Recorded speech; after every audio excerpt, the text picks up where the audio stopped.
guys, Jonah here, back with the beer review. I wasn't sure if I was going to do one today because I did go out yesterday, and with a beer I drank at home, had 7 beers yesterday. Ridiculous, but good times. It was a Weatherspoon, so I had some food as well, and then I was back by like 9, 9:30, something like that. So I went to the local and had a couple more.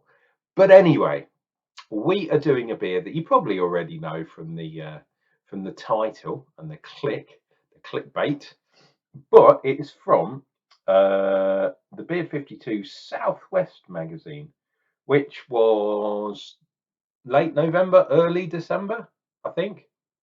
He says it was one of those that crossed different months. So it's long overdue, put it that way, and it is from, as you well know, the Verdant Brewing Company, who are over in Cornwall. But I want you to have a look if it will say. See, it says there, words by Robin Gilmore. She is fast becoming one of my favourite beer writers. I really love the way she writes. Really cool descriptions of stuff. And I think she's the staff writer or one of the staff writers for the Ferment magazine, because her name crops up over and over again. And Robin, if you're watching, and you're probably not, but if you watching this, really well done. I really like. Yeah, I love the way you write. It's absolutely ridiculous. Anyway, the beer we're doing is the Verdant one, obviously down here. It is Into the Water I Go.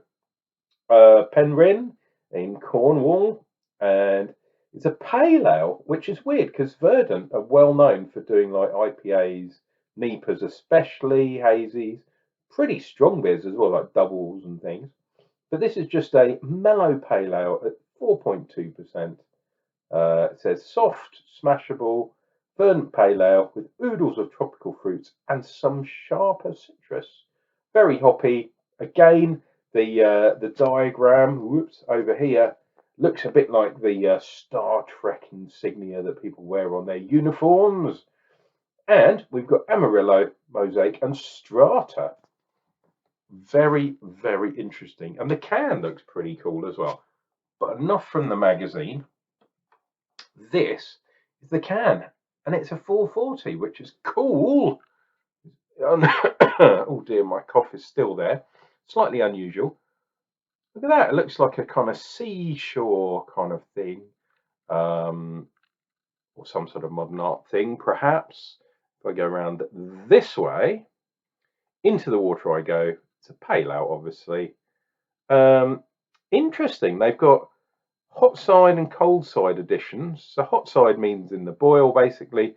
Cold side is whirlpool or perhaps dry hops. And it's got oats in as well, which is always a good sign in my book. Drink fast. Oh dear. Let's have a look. No, best before October. So I have, yeah, I've left it a couple of months, but not too bad. It's been in the fridge, kind of chilling out with its friend. Oops, he says as he knocks the camera. How very unprofessional. But you know how we roll at Unclejona's brew channel. Yeah, it's a brew channel because I've been doing my home brew and stuff. Got my tulip again. I was looking at property actually in Holland. Bizarre, but you do weird things sometimes. And not that I'm going to buy a property over there. I was just looking. You understand? Look at that. Absolute genius. Filled it in. Don't think I'm going to do too much. Just going to hold that. Do a cheeky face. And we'll put that down. Good finger's head, slightly over a finger. Look at that colour.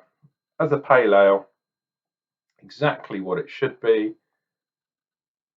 Reasonably hazy, but you can see You can definitely see the light through there. But a lovely. Wow, pardon me. I haven't had any drinks yet. This is the first one, and I've got hiccups already. Mmm. Tropical fruits, softness. Maybe,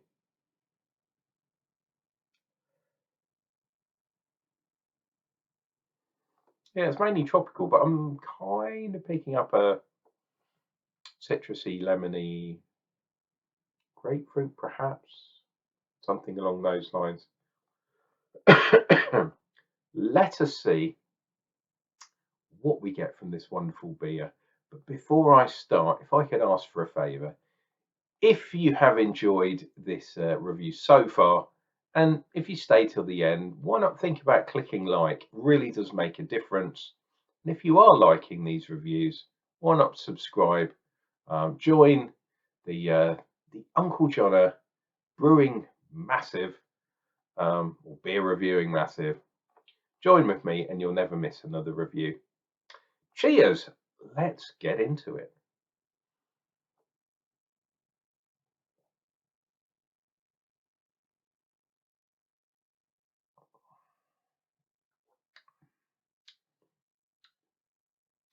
Hmm, interesting.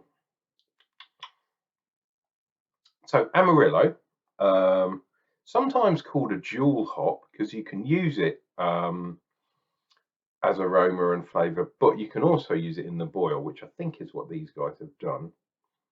Quite a soft bitterness. It's definitely in. I mean, this is a pale ale, but definitely in the new hazy style. It's not too bitter, but you're getting a bit of sharpness from the hops, which is nice. The hops are also really soft and mellow. Obviously, it's got mosaic in there. I was trying to rack my brains actually, what strata kind of gives, but the mosaic, the normal mosaic kind of flavors are very soft. So this is a very soft, dare I say, kind of pilsner like beer. Obviously, it's a hazy pale. Um,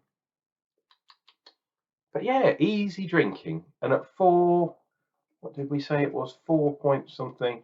I don't know if I said, but 4.2% on the ABV. Very sessionable. You don't need to call it a session IPA. A pale ale will do. And in this case, Verdant have done exactly the right thing and named a beer exactly the way it should be.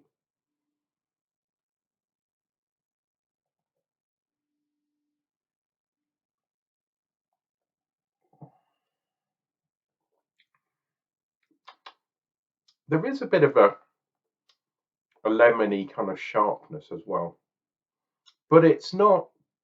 The mix of the hops isn't like isn't the point of this beer.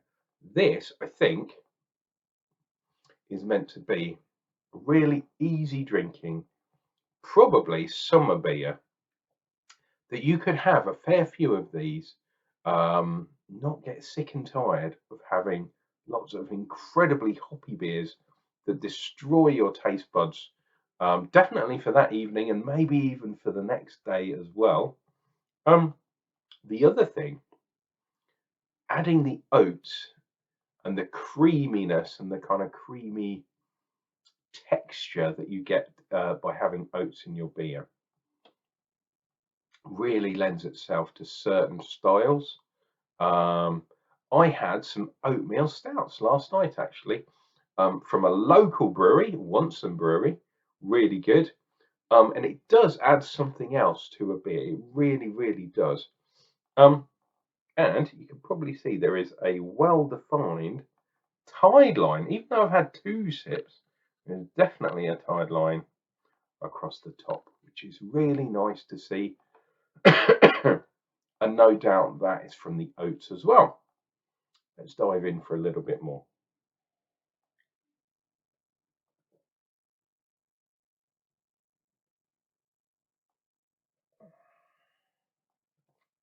Oh, definitely two proper solid tide lines there. 100%. In my book, anyway, things like that make me happy. It's a kind of stamp of kind of, this is a proper beer.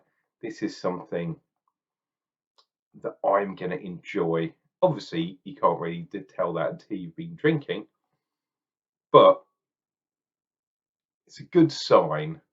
And also, when I see that, it makes me happy.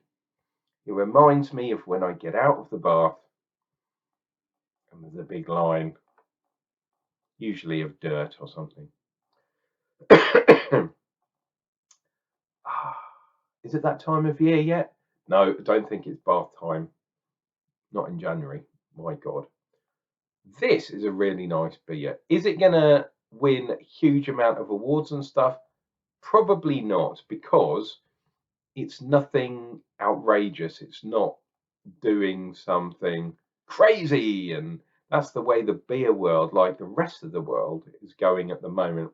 It has to kind of stand out. And this beer is kind of a standout from a different reason. It's a standout by its kind of lovely balance, lovely mellowness, not trying to do anything major. If you're thinking a double IPA is like an alpha beer, then this is definitely a Sigma beer. It's kind of a bit more introverted, introspective, but it does everything it's supposed to do really well. Really good. I'm liking this. Thank you very much, Verdant. I'll have to get back down that way in the country. I haven't been over there for a few years. Cornwall, that is.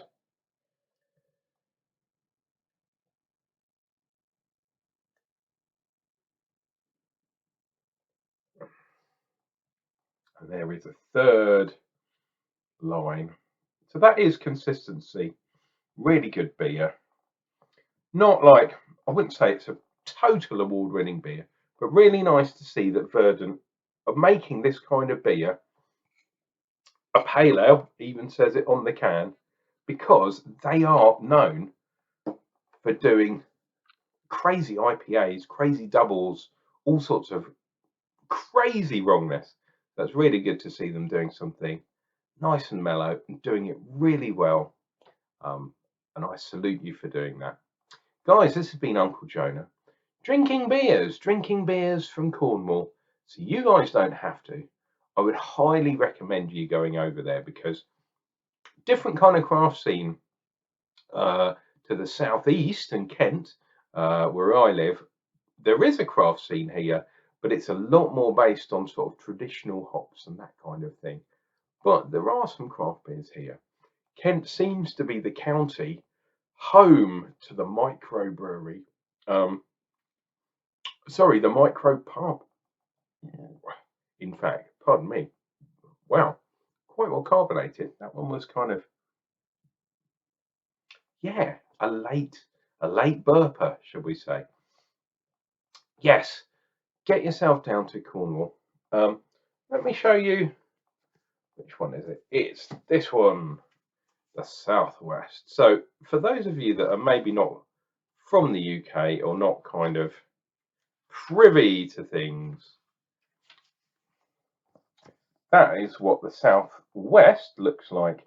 And obviously Cornwall is this bit down the end that looks like a kind of foot down here that's kicking the Isles of Scilly into the Atlantic Ocean.